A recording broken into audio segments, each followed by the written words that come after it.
Warning has made headlines back in November when he ousted the long-tenured Pedro Espada from his New York State Senate seat and became the representative for the 33rd District in the Bronx. New York State Senator Gustavo Rivera joins us now to speak on some of the issues that are on his agenda, such as rent legislation reform, the millionaire's tax, and the impact of the budget and his own bill on ethics reform.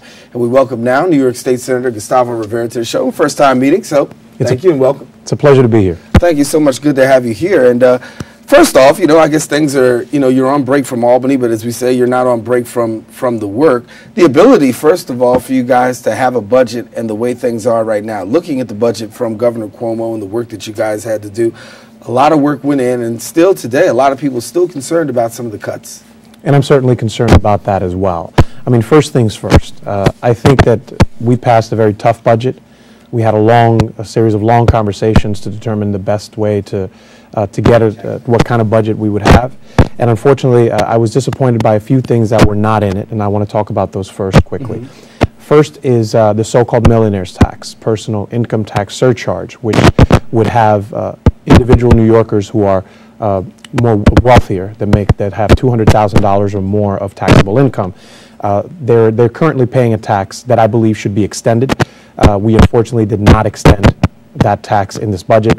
And also there were some serious cuts to education that I think are going to have a very big impact in the city and in the state. But there were a couple of positive things that were passed. We had some restorations for schools for the deaf and blind, for so-called 4201 schools. Title 20 funding for our seniors was also restored. There were some small restorations to education. There was creation of a floor, if you will, for home health aides. Now they get paid $10 an hour as a minimum.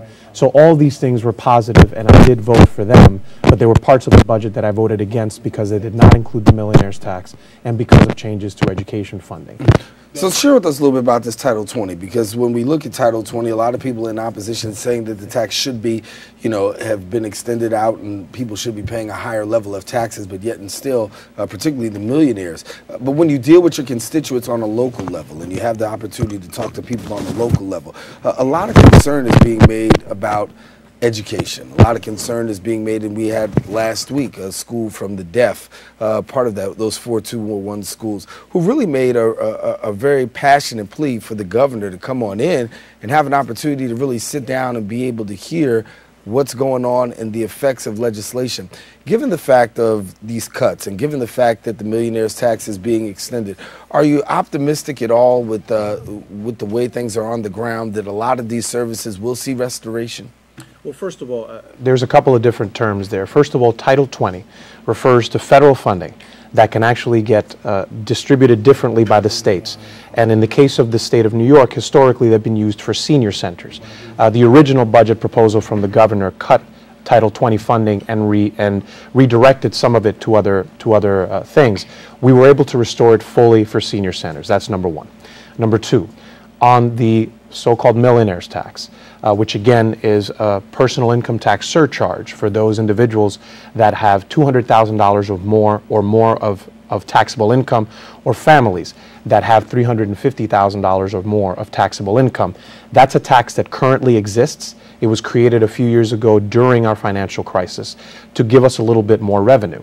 And the budget that we approved, which parts of it I voted against because of this, because it did not extend that tax, which, to understand clearly, would give us between $4 and $5 billion more in revenue next year, which would make the cuts to education, to healthcare, and to public safety be easier on the communities that I represent and certainly all across the state.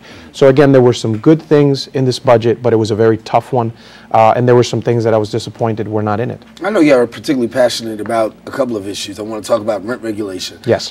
Because this is a situation that many people here in the Bronx are really feeling the crunch of.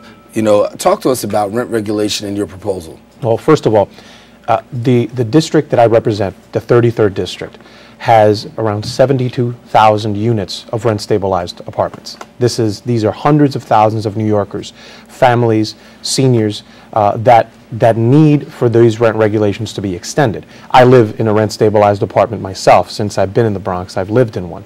Now, What the rent regulations are a series of laws that protect the rights of tenants and make sure that that these folks can continue to live in their apartments without having them go to be market rates, so that all of a sudden they're priced out of their apartments. The current law expires on June 15th, and I believe that we need to not only extend it, but we need to strengthen them. There's a few things that we need to get rid of, just to speak about one in particular, which is very important. Something is called and right now I'm blanking on the particular. When you have an apartment that is renting for a certain amount of money, and then you get to a particular amount, then it gets deregulated completely. If you charge an apartment for $2,000 a month up to that, then it gets deregulated, which means that anybody can charge any type of amount for it, any type of market amount. Right. And the problem with that is that you might have families that live in 3-bedroom apartments that have been rent regulated historically, and then slowly but surely these apartments get closer and closer to being deregulated. It's called vacancy decontrol, and we need to get rid of that, because what that does is it takes apartments out of the rent regulation system, and it makes it harder for families to continue to live in the city. And consequently, then you have to find another place to live. A lot of people in Manhattan talking about that right now because of the fact that, you know, rents are the way that they are. Sometimes a little bit too high priced. People are moving out of Manhattan, coming into the borough of the Bronx. Some people are saying even in the Bronx, rents are too high. Where do things stand right now? Because June is the deadline. Yes. Well, June is the deadline. There's some of us that really insisted that it needed to be done during the budget process. Unfortunately, it was not. And it is the reason why, even though I am very glad to be down in the district and to be in the Bronx, I don't believe that we need a vacation. We were given a vacation by the Republican Senate, but there are way too many things to do. Rent regulation, we need to do ethics reform, and we also, I believe, still have time to extend the millionaire's tax. We have until December 31st of this year to do so, because that's when it expires. So we have until then to extend it. We shouldn't be on a vacation. Where it stands right now is that there are conversations happening between the Assembly, the Senate, and the governor. And the governor has made commitments that this is something that is very important to him. And if we remember, he was the Secretary of HUD, of the Housing and Urban Development, during the Clinton administration. So we have somebody that understands how important housing is, particularly in urban areas, and certainly in the city and the state of New York. So I believe that he is going to fight to make sure that we not only extend rent regulation, but we certainly strengthen these laws. I want to get your take on ethics reform, because I know you have a particular passion about, when you're talking about financial disclosure, you've got a bill out dealing with financial disclosure. For people who may not be so familiar with it, why don't you share right now? Well, first, that was the first piece of legislation that I introduced when I was sworn in. The bill is one of a package of 5 bills, which all deal with different aspects of ethics reform. The bill that I introduced has to do with full disclosure of outside income, because I believe, really simply, if you're an elected official in the state of New York, then everybody who you represent should have the ability and should have the ability to know who pays your salary.